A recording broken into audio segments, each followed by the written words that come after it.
Make in India and self-reliance have now, as I said, become a partner in the sense of for self-reliance, Make in India is absolutely necessary.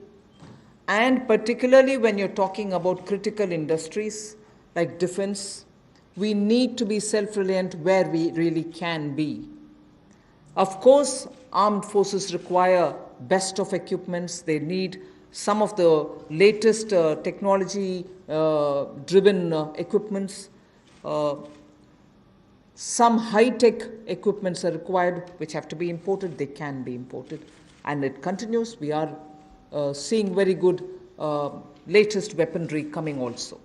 But some of those which are being produced in India can be bought in India, and therefore we have now come to a conclusion that we shall notify. This is done with the consultation with the Department of Military Affairs. We shall notify a list of weapons and platforms which shall be not allowed for import, but we shall have them bought from India. So the import of this listed set of equipments shall not be allowed. They shall be banned. And every year this list will be increased because more capacities which come to be recognized, which meet the standards, which meet the defense standards, will be obtained from India. As they say, the defense is general staff qualitative requirements, the GSQRs for weapons and platforms will all be honored, but those list of items which get notified can only be purchased from India. Indigenization of some imported spares will also be given priority. For years we have been producing spares which are good enough for even those imported vectors, imported weaponry, imported platforms.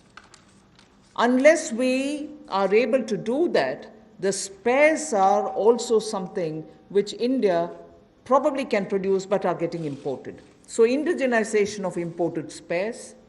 Then for all this, a budget provision, a separate budget provision will also be given for domestic capital procurement. So this is going to be something with which the defense can make sure that their import bill can come down. This is done in consultation with the Department of Military Affairs, and this will be an important step towards making sure that Indian producers of defense equipments which are absolutely meeting with the standards which the armed forces would want will be purchased from India. The next step in defense production related reform is to improve the autonomy, accountability, and efficiency in ordnance supplies which are being made by the ordnance factories. And for this, we intend to corporatize ordnance factory boards. I like to emphasize here, corporatization is not privatization. It doesn't mean that the ordnance factory boards are going to be privatized. No, they're not being privatized. But corporatized they will be. We want them to be better managed.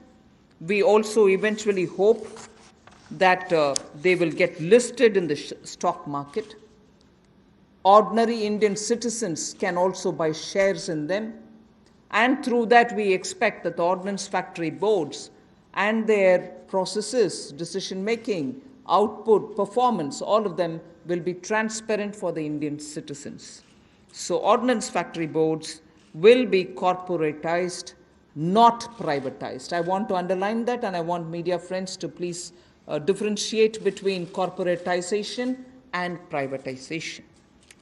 The next set of things about defense production is that FDI limits are being raised from 49% to 74%. Of course, it will have the security clearances and everything else, as always. And then We'll also have a mechanism established so that time-bound defense procurement processes happen. There will be a project management unit set up. Support will be given for contract management purposes.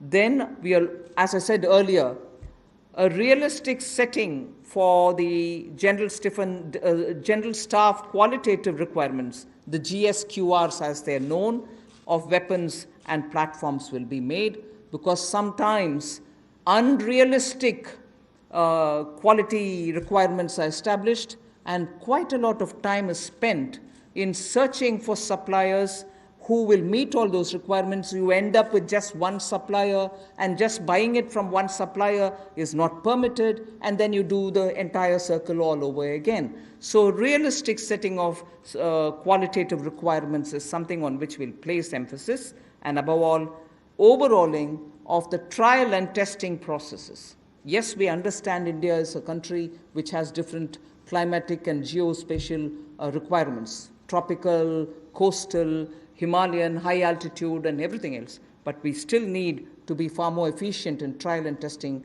of procedures.